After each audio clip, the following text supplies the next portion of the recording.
Just be hungry, trust the process, and understand what it takes. You know, you can't just say, like, I want to be a head chef, but you don't understand what it takes. It takes a lot, and you need to know what you're doing.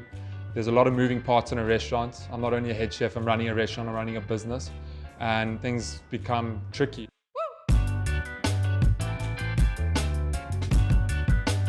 Being a chef is something I've always known I've wanted to do. From the age of 10 years old, I've known I've wanted to be a chef.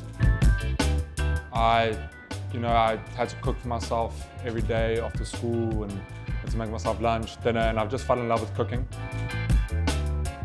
I went on to start a food blog because, I would sit at home and I'd eat this food and I'd be by myself, I'd cook and I'd eat by myself and I'd be like, this is really good, but I'm the only one sort of experiencing it. At this point, I was about 14 years old, and it was called Braam Loves Food at blogspot.com.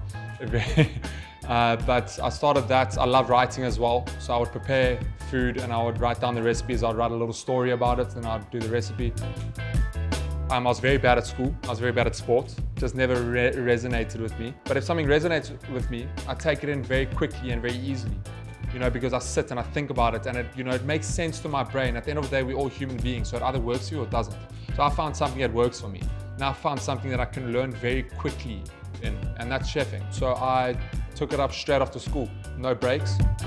I did a hospitality management and chefing course because not only did I know I wanted to be a chef, but I knew I wanted to be a restaurateur. I wanted to get involved in the business side of things. So I found a course which is at the Hearst campus out in Paarl. And I found a 3-year hospitality management and chefing course. I did that for 3 years. They actually weren't giving me what I wanted, giving me the knowledge that I wanted. They weren't feeding me enough in terms of knowledge and skill. So I started rebelling a bit and sort of doing everything against their will. And because I knew that I wasn't learning as much as I could, I started working on my weekends. At the time, it was at the tasting room in Franschhoek, which was number 3 in the country at that point. Before that, I actually tried to get into the test kitchen when Ivor Jones was there, and he neglected me because I wasn't a Silwood student. Silwood is a campus out here in Cape Town. It's like the cream of the crop when it comes to culinary schools. So I wasn't a student there. Ivor never took me in, so I went to Margot, knocked on her door, and she took me in. And that changed a lot for me. That was the first time I was exposed to like a serious level of fine dining, something that I've always wanted to be exposed to. And that's where things started changing for me. I started sort of seeing the light and like seeing what can be produced and how a kitchen runs on that level. From then, I was selected to go to France, to Paul Bocuse. It was a 6-month extensive training program. So 50 different chefs and students, a mixture, from 14 different countries. And we did a 4-month extensive training program, each week tackling a new sort of category, fish, poultry, pastry, you name it, we did it. And also running your own restaurant, like they literally give you, this place is like Hogwarts, it's like a castle. And then now that was a turning point for me. That was when, they started really teaching me, and I'm very lucky to have that trade. So literally straight after studying, I saw Ivor Jones. He was advertising on his Instagram like he's opening a restaurant, and because he neglected me that year, I was like on it. I was like, Ivor, I want to work for you.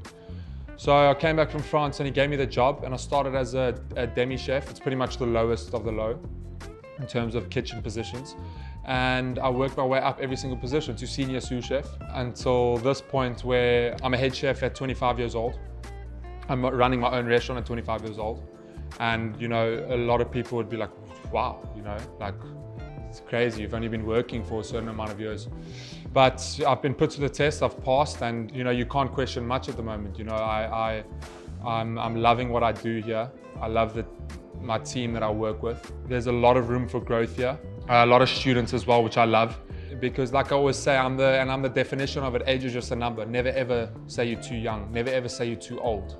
It's not what it's about. Just be hungry, trust the process, and understand what it takes. You can't just say, like, I want to be a head chef, but you don't understand what it takes. It takes a lot, and you need to know what you're doing. There's a lot of moving parts in a restaurant. I'm not only a head chef, I'm running a restaurant, I'm running a business, and things become tricky, and a lot of trial and error, I'd say. A lot of trial and error, for sure.